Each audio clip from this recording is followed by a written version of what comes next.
नमस्कार, मैं हूं संजय शर्मा। आप देख रहे हैं 4 PM न्यूज़ नेटवर्क। मैंने कुछ दिनों पहले आचार्य राजीव जी हैं, ज्योतिषी हैं, मैंने उनके कुछ भविष्यवाणियों के संबंध में उनसे बात करके अपने वीडियो डाले थे और बहुत भयंकर-भयंकर भविष्यवाणी करते हैं।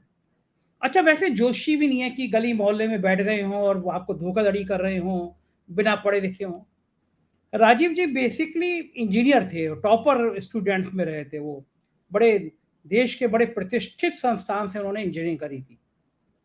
फिर इंजीनियरिंग करके उनका मन लगा कि भई मैं अध्यात्म की दुनिया में जाना चाहता हूँ और फिर उन्होंने पढ़ाई करी ज्योतिष की।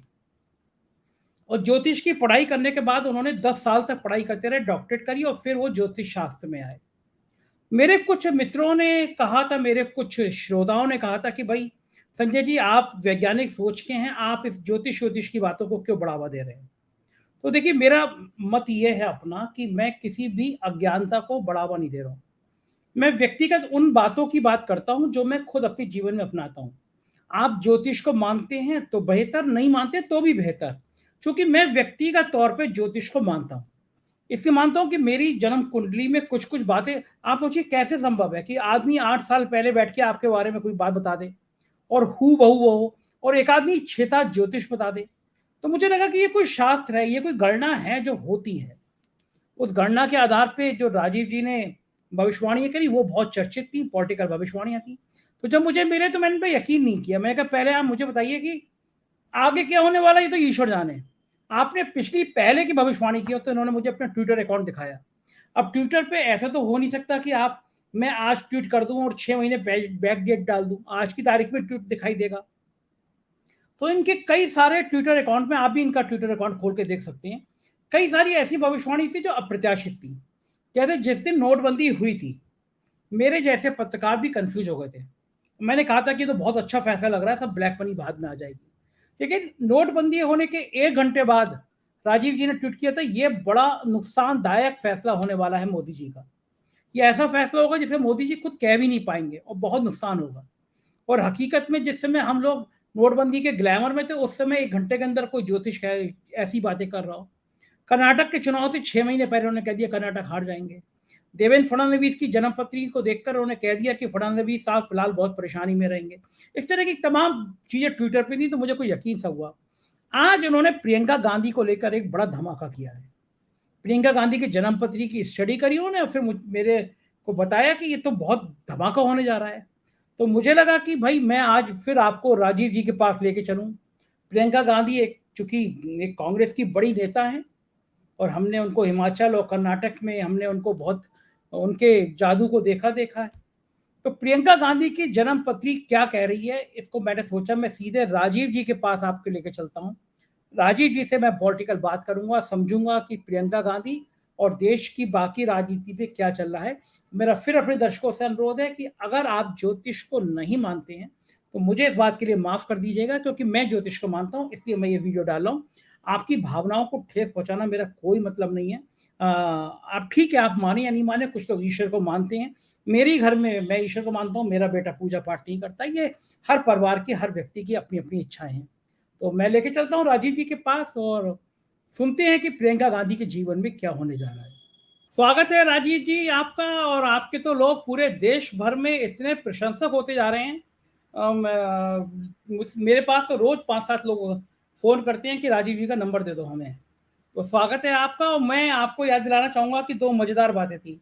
लगभग हमने, मेरे ख्याल से जहां तक मुझे याद आ रहा है, मोटा मोटा 20-22 दिन पहले इंटरव्यू किया था। आपने कहा था कि सरकार का एक डिसीजन ऐसा होगा जो सरकार के उस फैसले से सरकार को नुकसान पहुंचेगा। तो 5-6 दिन जी, बचे। तो वो जो हाँ, आपकी बिल्कुल। भविष्यवाणी थी उसको पूरा होने 5-6 दिन बचे हैं। मैं लेंस हुँ। लगा के देख रहा था कि सरकार का कौन-सा फैसला ऐसा होगा। तो क्या लग रहा है कि कौन-सा फैसला हो गया, होने वाला है, या फिर आपकी भविष्यवाणी गलत होने वाली है? नहीं, देखिए, भविष्यवाणी गलत नहीं हुई है। आप देखिए कि जो हमने ये कहा था कि सरकार कोई अपनी पॉलिसी में कोई इस तरह का डिसीज़न लेती है, तो जो महाराष्ट्र में जो आज आपके सामने देख रहे हैं, जो पूरा उसका बैकफ़ायर कर गया इनको ये वाला डिसीज़न, कि आज अजीत पवार के पास में पूरे एमएलए नहीं हैं, उधर शरद पवार अपनी तैयारी लेके ग्राउंड में उतर गए हैं। तो बीजेपी के बिना सपोर्ट के ये डिसीज़न हो नहीं सकता था। तो इससे क्या हुआ कि महाराष्ट्र की राजनीति एकदम बदल गई। अभी तक तो उद्धव ठाकरे अपना ग्राउंड कवर कर रहे थे, अब एनसीपी के भी कान खड़े हो गए। तो इसमें क्या हो, नुकसान किसका हुआ है? इसमें सबसे ज्यादा नुकसान हो रहा है भाजपा का, कि भाजपा का पूरे देश में जो है, खासतौर से आज की युवा पीढ़ी ये सब चीजें देख रही है सोशल मीडिया में, पूरे देश में परसेप्शन बहुत खराब हो चुका है। तो हमने यही बात की कि ये कॉज बनेगा 2024 के चुनाव के इनके सिंहासन के लिए, ये वाली बात थी। राजीव जी, आप कह रहे हैं कि खराब हो गया, बीजेपी खुश है कि पूरे विपक्ष को उसने धराशायी कर दिया, अब तो संभावना बन गई। अगर महाअघाड़ी गठबंधन बना रहता तो बीजेपी को 5-6 सीटें नहीं मिलती। अब बीजेपी बम है कि ये तो आपस में लड़ाई हो गई, हमारा बढ़िया रहेगा इसके लिए। नहीं, वो आपस में लड़ाई नहीं हुई है। दरअसल बीजेपी ने ये बेसिकली अपने अपने आप को ये परसेप्शन के का तो ये लोग मास्टर्स हैं परसेप्शन बिगाड़ने में। आप देख ही रहे हैं कि जिस तरह से वो सारी कार्रवाई करते हैं, एक तरफा कार्रवाई ईडी सीबीआई की जो होती हैं, तो विपक्ष को वो दिखा रहे हैं कि ये विपक्ष के लोग बहुत ही गलत हैं। ऐसा नहीं है, ग्राउंड पर पब्लिक है। अदरवाइज ये बात नहीं होती। 16-17 राज्यों में लगातार बीजेपी हारी है, और आज बीजेपी के पास कोई बड़े 2 राज्य हैं तो गुजरात और उत्तर प्रदेश है। तो ऐसे में आप ये नहीं है कि पब्लिक बेवकूफ है, पब्लिक सारी चीजें समझ रही है कि आपने अपना नुकसान ही किया है। और आपको जानकारी है वो संजय जी कि फडणवीस को देखिए, इनके पास उनका मोहरा क्या है महाराष्ट्र में, फडणवीस। तो फडणवीस तो वो लगातार ह्यूमिलेशन में जा रहे हैं। फडणवीस की मैंने भविष्यवाणी भी की थी कि फडणवीस जो है इनके लिए राजयोग नहीं बन रहा। राजयोग का मतलब है मुख्यमंत्री नहीं बन पाएंगे। तो आपके पास जो चेहरा था नेता का, वो तो अभी अजित पवार चीफ मिनिस्टर बनेंगे। अभी शिंदे अगर हटते भी हैं सुप्रीम कोर्ट के रूलिंग के चक्कर में, तो अजित पवार कुर्सी पर बैठ रहे हैं। तो बार बार आपका नेता ही तो ह्यूमिलेट हो रहा है। आपने सिर्फ कोशिश की थी, आपने कॉन्स्पिरेसी रच के आपने परसेप्शन विपक्ष का खराब करने की, बल्कि वो लोग और ज्यादा यूनाइट हो गए। उनकी तो 17-18 में मीटिंग हो रही है, उनकी तो मीटिंग में कोई परिवर्तन नहीं आया। राजीव जी, ये तो खैर चलिए, महाराष्ट्र का हम मान सकते हैं कि क्या होगा अभी कहा नहीं जा सकता। लेकिन मैं आपकी 2-3 दिन पहले एक आपका ट्वीट देख रहा था। आपने लिखा कि जो ग्रह चेंज हो रहे हैं, शायद अभी आपने आज या कल के ही ग्रह बताए थे। आपने कहा था देश की जो ग्रह नक्षत्र है उसमें कोई महिला एक नेता ऐसी आएगी जो प्रतिनिधित्व करेगी देश का, या उसकी राजनीति में उसका बहुत सफल योगदान है। वो कौन सा ग्रह है और वो आपने क्यों बोला था ये बात? हाँ, देखिए, जैसे मैंने आपके दर्शकों को पिछले प्रोग्राम में भी बताया था कि भारत की आजादी का समय 2 ज्योतिषियों ने तय किया था, जो राजेंद्र प्रसाद जी ने बुलाए थे। और भारत की जो आजादी मिली है वो 15 अगस्त 1947 को रात को 12:01 पे। तो वो टॉरस लगन की कुंडली है। जब टॉरस लगन की कुंडली में हम ये देखते हैं, मैंने आपके स्टूडियो में भेजी थी वो, अगर आप हॉरोस्कोप लगवा सकते हैं तो दर्शकों को जानकारी भी मिल जाएगी। उसमें चंद्रमा की महादशा चल रही है। चंद्रमा स्त्री ग्रह है, नंबर 1। चंद्रमा में आज 8 जुलाई है, आज से शुक्र की अंतर्दशा शुरू हो गई है और ये 2025 तक रहेगी।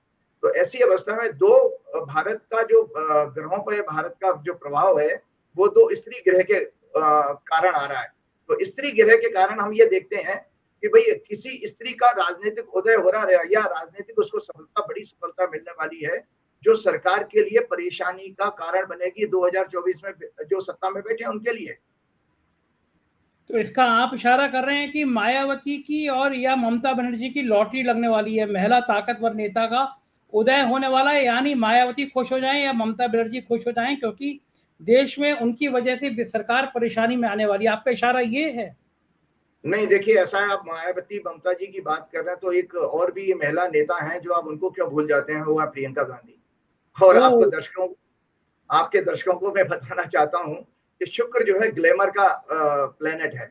तो कोई अट्रैक्टिव लेडी जिसकी पर्सनैलिटी चार्मिंग हो, ऐसी लेडी का रोल होना चाहिए जो राजनीति को अपने कंधों पर उठाकर लेके जाएगी, अभी विपक्ष की राजनीति को।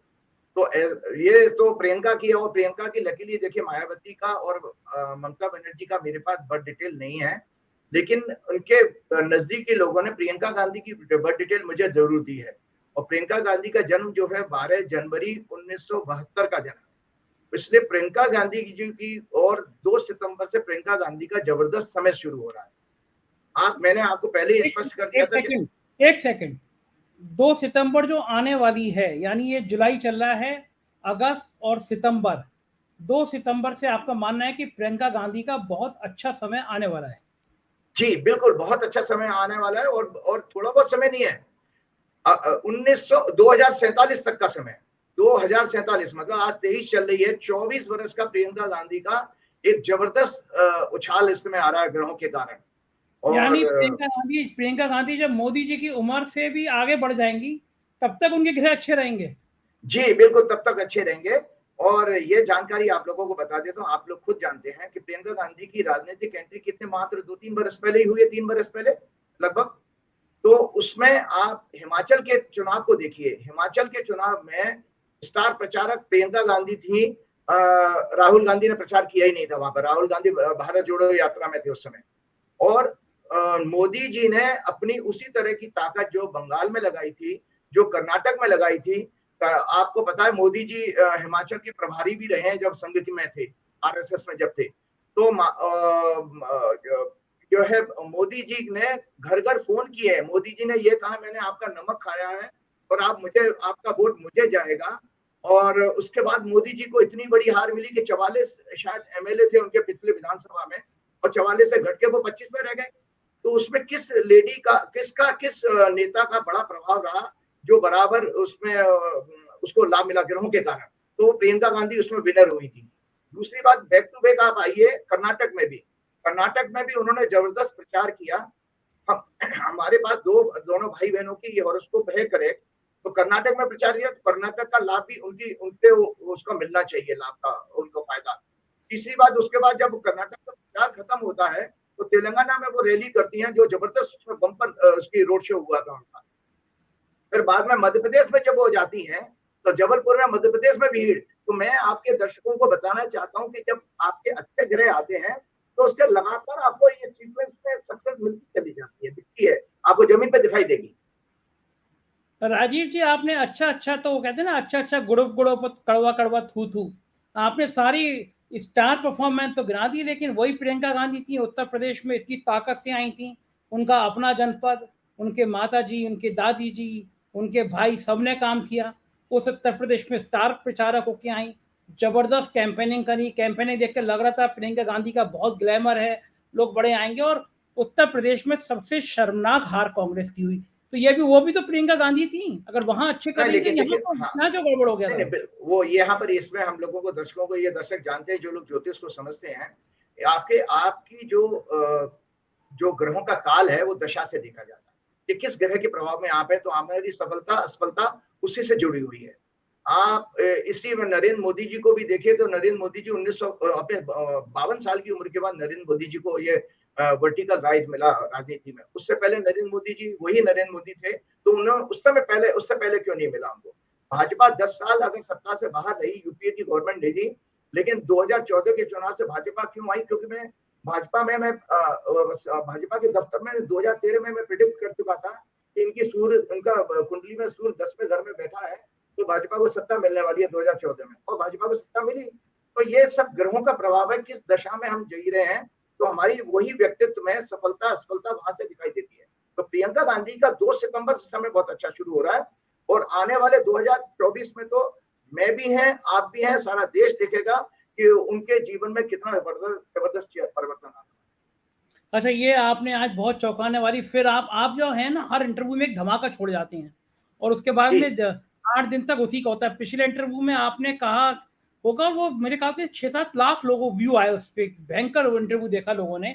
मुझे एक बार बताइए कि प्रियंका गांधी, आप कह रहे हैं कि 3 सितंबर से उनके दिन अच्छे आएंगे और फिर लगातार बहुत सालों तक अच्छे रहेंगे, तो कहाँ तक, शिखर तक, अगर ये स्टार्स जो हैं, ये ग्रह हैं, प्रधानमंत्री, मुख्यमंत्री, मंत्री, अध्यक्ष, पार्टी का अध्यक्ष, प्रियंका गांधी की जन्म पत्री क्या बता रही है, देश के कहां तक वो पहुंच सकती हैं? देखिए, बिल्कुल आपने ठीक कहा। जहां तक मैंने आपको पिछले प्रोग्राम में भी कहा था कि जब हम किसी चुनाव की भविष्यवाणी करते हैं, तो चुनाव जब अनाउंस होता है वहां से पूरा देखा जाता है। तो अगर आप मेरे से ये जानना चाहते हैं कि भाई प्रधानमंत्री बनेगी नहीं बनेगी, तो मैं कहूंगा भाई अभी इट इज टू अर्ली, क्योंकि अभी हमारा लोकसभा का चुनाव अनाउंस नहीं हुआ है। और लोकसभा का चुनाव अनाउंस होने के बाद में फिर जो आपका जो हमारे डेमोक्रेसी में तरीका है कि मेंबर ऑफ पार्लियामेंट अपने नेता को चुनते हैं, और किस नेता के कारण किस पार्टी को फायदा हुआ, तो स्टार तो वो उस समय बनता है। मेरी अभी गणना में ये आ रहा है कि 2 सितंबर से प्रियंका गांधी जबरदस्त स्टार बनने वाली हैं। और स्टार बनने का मतलब जहां जहां वो प्रचार करने जाएंगे, वहां वहां उस सीटों पर आप देख लीजिएगा कांग्रेस को फायदा होता चला जाएगा। और मजे की बात आपको बताऊं कि जब हमारी पहली बार महिला प्रधानमंत्री कौन बनी थी, हमारी इंदिरा गांधी। इंदिरा गांधी भी जिस ग्रहों की दशा में 1966 में शायद बनी थी, तब भी वहां पर यही शुक्र का, बुध और शुक्र भारत की कुंडली में साथ इकट्ठे बैठे हैं। तो वहां पर उनको स्त्री का होने का फायदा मिला, जो आज हम इसी घटना को वापस देख रहे हैं। और आपको एक जानकारी मैं बताना चाहता हूं दर्शकों को, कि हमारी जो सत्ता पक्ष की पार्टी है, उसको उन्होंने बहुत सारा भ्रामक प्रचार किया राहुल गांधी के लिए। ये बात जरूर है कि मैं आपके यूट्यूब चैनल पर बोल सकता हूँ कि राहुल गांधी की जी की हॉरोस्कोप के कंपैरिजन में प्रियंका गांधी की कुंडली में ज्यादा मजबूत राजयोग है। आपको चौंकाने वाली बात बता रहा हूँ कि दुनिया, कांग्रेस किसी भी तरह से सोचे, लेकिन राहुल गांधी जी की हॉरोस्कोप, जो राहुल गांधी का 19 जून 1970 का जन्म है, 19 जून 1970 का, उनकी तुला लगन की कुंडली है। मैंने पिछले प्रोग्राम में आपको कहा था उनको शादी का भी बहुत अच्छा योग नहीं है उनकी कुंडली में। इसी तरह से किसी बड़े पद पर बैठने का भी बहुत बड़ा योग उनकी कुंडली में नहीं है। उसके कंपैरिजन में प्रियंका गांधी की ज्यादा अच्छी कुंडली है। एक मैं पुस्तक आपको दिखाना चाहता हूँ कि जिस तरह का भ्रामक प्रचार हमारे सत्ता पक्ष की पार्टी ने उनके परसेप्शन को खराब करने के लिए परिवार के लिए कहा। एक पुस्तक है जो हम ऐसा था संजय जी, जब हम लोग रिसर्च कर रहे थे तो नेहरू जी, इंदिरा गांधी, राजीव गांधी, इनकी कुंडलियों की बहुत सारी घटनाएं हमारे पास हैं। तो हमने सालों साल इस पर रिसर्च की है। तो एक पुस्तक है जो मैं आपके दर्शकों को दिखाना चाहता हूँ, नेहरू डायनेस्टी। नेहरू डायनेस्टी ये पूरी की पूरी उसमें ज्योतिष का अध्ययन है। तो ये जो परिवार है इनका, नेहरू गांधी परिवार, ये ज्योतिषियों को अंदर अंदर बहुत मानता था। इनके जो मोतीलाल नेहरू के बड़े भाई थे बंशीधर नेहरू, वो खुद संस्कृत के बहुत बड़े स्कॉलर थे, एस्ट्रोलॉजर थे। मोतीलाल नेहरू जी, एक और आपको बताऊं कि ये परिवार बहुत साधारण बैकग्राउंड का है। ये शायद कांग्रेस, ये लोग इतने अच्छे लोग हैं कभी नहीं बताएंगे। इनका परिवार जो है, मोतीलाल नेहरू का पुराने इलाहाबाद में एक कमरे के मकान में सारे फैमिली मेंबर्स के साथ रहता था। लेकिन जवाहरलाल नेहरू का जब जन्म हुआ है 14 नवंबर 1989 को, 1989 को, ये मैं प्रियंका गांधी से लिंक है इसलिए मैं आपके बाद में लंबी बात कर रहा हूँ कि 14 नवंबर 1989 को जब जवाहरलाल नेहरू का जन्म हुआ, तो जवाहरलाल नेहरू के चौथे घर में कर्क लगन की कुंडली है। शुक्र और बुध जो जैसे बड़े ग्रह बैठे हैं, तो वो लग्जरी जवाहरलाल नेहरू को मिलनी थी। और इंटरेस्टिंग ये है, दर्शकों को जानना चाहिए कि सबसे बड़ा पहला केस जवाहरलाल नेहरू के जन्म के बाद मोतीलाल नेहरू को कोई पटियाला महाराज का मिला था। वहां से उनकी वकालत चल पड़ी और 1900 में उन्होंने 42 कमरे का आनंद भवन जैसा मकान खरीदा। अच्छी बात एक और बताना चाहता हूँ कि ये सारे के सारे, जब मैं देखता हूँ कि जवाहरलाल नेहरू से ज्यादा अच्छा ह्यूमन बींग इंदिरा गांधी थी, इंदिरा गांधी से भी ज्यादा अच्छा ह्यूमन बींग अगर थे कोई, क्योंकि ये सब कुंडली के आधार पर, वो सिंह लगन की कुंडली है, जो है 20 अगस्त 1944 का राजीव गांधी। राजीव गांधी सबसे अच्छे इंसान थे। इसी तरह जब मैं प्रियंका गांधी की कुंडली देखता हूँ तो प्रियंका गांधी भी बहुत अच्छी ह्यूमन बींग है। इनके अंदर बहुत एम्पैथी और दया भावना बहुत है। इसका परिणाम आपने देखा कि जब पहलवान बच्ची यहाँ बैठी थी, प्रियंका गांधी ने वहां पर उन बच्चियों को गले लगाया। जबकि भाजपा में भी महिलाएं हैं, लेकिन भाजपा की कोई महिला नेत्री वहां पर जाकर के किसी लड़की को गले नहीं लगाया। तो ये इनके रिपीटेडली आप देखते हैं, क्योंकि परिवार बहुत अच्छा है और बड़ा हम्बल बैकग्राउंड से है। ये पैसा उन्होंने देखिए 42 कमरे का आनंद भवन पूरी सरकार को डोनेट कर दिया। ये मैं कांग्रेस की वकालत के लिए नहीं कह रहा हूँ, मेरे लिए तो आज कुंडली डिस्कस करनी थी कि प्रियंका गांधी की कुंडली बहुत बड़े किसी राजनीतिक उछाल के लिए, राजनीतिक जो है यश के लिए ग्रह उनके 2 सितंबर से इंडिकेशन दे। राजीव जी, बिल्कुल सीधा सीधा ये बताइए, दर्शकों को सीधी भाषा समझ में आती है हमारे, क्या प्रियंका गांधी की कुंडली में प्रधानमंत्री बनने का योग है? देखिए मैं आपको बता दूं, कांग्रेस की जो फॉर्मेशन हुई है 2 जनवरी 1978, कांग्रेस की कुंडली में भी 10वें घर में शुक्र बैठा है। प्रियंका गांधी भारत की कुंडली में भी शुक्र की दशा आज से शुरू हो गई है। शुक्र का मतलब है ग्लैमराइज, मतलब बड़ी एलोरिंग महिला होनी चाहिए, कोई चार्मिंग महिला होनी चाहिए। तो प्रियंका गांधी एक बहुत बड़ा फैक्टर बनेगी कांग्रेस की सीटें बढ़ाने में। और जब कांग्रेस की नंबर ऑफ सीट्स ज्यादा आएंगी तो विपक्ष की, मैंने आपको पहले पिछले प्रोग्राम में कहा था कि जो नया संवत्सर शुरू हुआ है इसमें विपक्ष की मजबूती दिखाई दे रही है। विपक्ष पिछले संवत्सर से, पिछले साल से ज्यादा, पिछले लोकसभा से ज्यादा बहुत अच्छी मजबूती में आएगा। और मेरी अपनी गणना में भाजपा को सफलता नहीं आती है, इन सारे चीजों से आप आकलन लगा सकते हैं कि कांग्रेस की सीटें बढ़ती हैं और कांग्रेस में जो बहुत पॉपुलर होगा, सक्सेस में जिसका क्रेडिट रहेगा, वो प्रियंका गांधी होंगी और प्रियंका गांधी के कारण उनका नाम इस टॉपिक के लिए, इस पोजीशन के लिए लिया जाएगा। राजीव जी, आप तो आज नेताओं की तरह बात कर रहे हैं, मैं आपके बॉल फेंकता हूँ, आप दाएं बाएं निकाल देते हैं।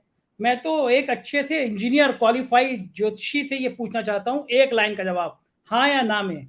क्या स्टार्स बता रहे हैं कि प्रियंका गांधी प्रदेश की प्रधानमंत्री बनेंगी, हाँ या ना?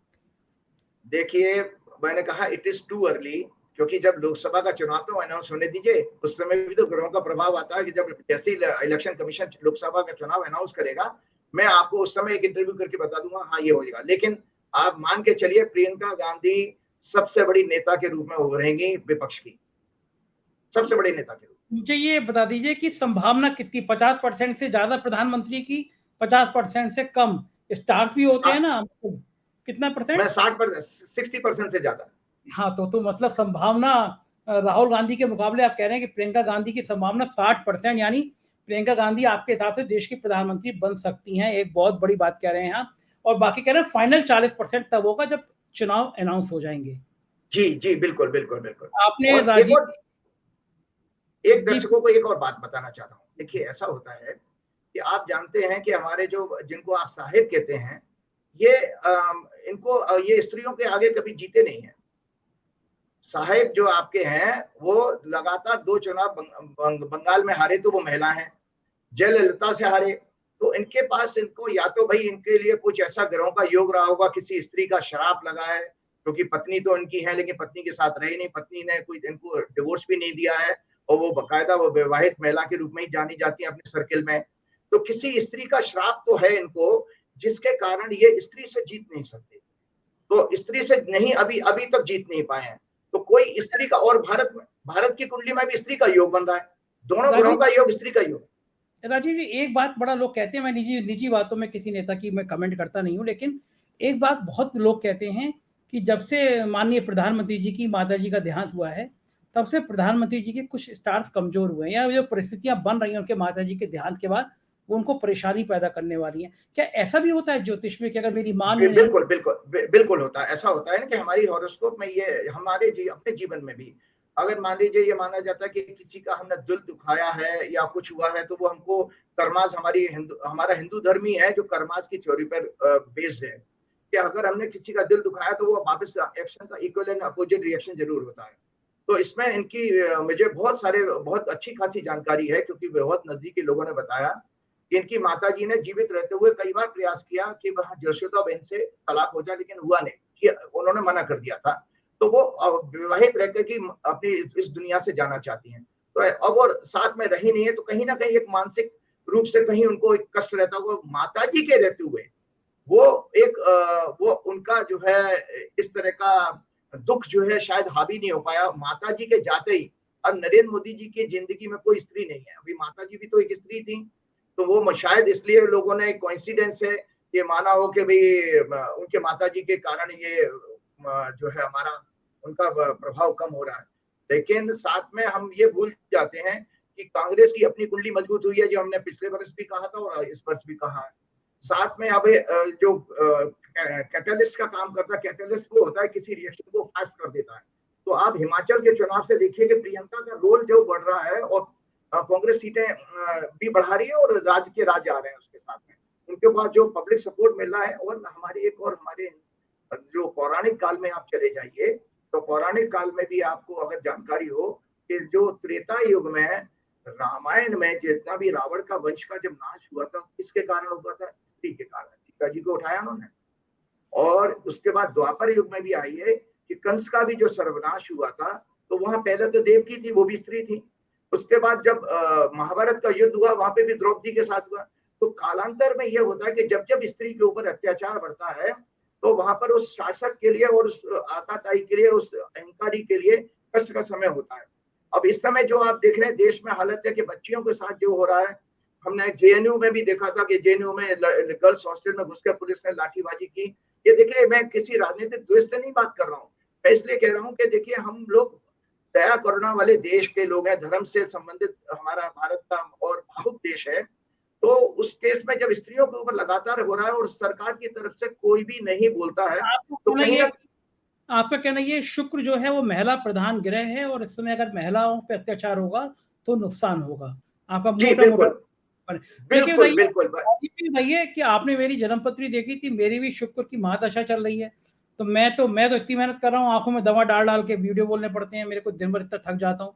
तो मेरे उस महादशा में मेरे को तो मंत्री, प्रधानमंत्री दूर छोड़िए कुछ मतलब हमारी शुक्र की महादशा भी अच्छी होगी फिर तो इसका मतलब। बिल्कुल होगी, क्योंकि आपका जो कुंभ लगन है, कुंभ लगन में शुक्र जो है उसका मित्र ग्रह है और साथ में आपको ये भी पता होना चाहिए कि धन वगैरह की भी आपकी प्राप्ति बढ़ेगी और शुक्र जो है वो बेसिकली जो आप यूट्यूब चैनल चला रहे हैं, तो अब पर्सनैलिटी भी आपकी चार्मिंग हो रही है, बड़ी कलरफुल आप कपड़े भी पहनते हैं और आपका जो प्रभाव ये जो दर्शक बढ़ रहे हैं, क्योंकि ये यूट्यूब हो या कोई भी ग्लैमर का प्रोफेशन हो, वो शुक्र से देखा जाता है, वो आपको ग्रोथ तो आपको भी मिलेगी। वाह! शुक्रिया राजीव जी, आपने फिर एक धमाका किया है आज और आपकी इस तरह की बातों पे लोग देखते हैं क्या यकीन करेंगे। बहुत-बहुत शुक्रिया आपने अपना समय दिया हमको। Thank you Rajiv. सुना आपने ये थे राजीव जी और मैंने बहुत बार-बार जोर दे के पूछा लेकिन उन्होंने कहा कि बहुत स्ट्रॉन्ग प्रियंका गांधी की जन्मपत्री और सितंबर से उन्होंने कहा ये सबसे अच्छी बात ये 1-2 महीने का टाइम देते हैं कि इस समय। तो देखने में मज़ा आता है। अब देखते हैं सितंबर भी पास आई है कि प्रियंका गांधी आने वाले 4-5 राज्यों के चुनाव में क्या जादू करती रहती हैं। आप बने रहिए 4 पीएम अपनी राय से कमेंट में ज़रूर बताइएगा। प्यार दीजिएगा। राज्यों की खबरें हमारी अलग-अलग चैनल हैं। 4 PM UP, 4 PM Bihar, 4 PM Gujarat, 4 PM Karnataka, 4 PM Maharashtra. उन्हें भी सब्सक्राइब करिएगा। शुक्रिया। Thank you.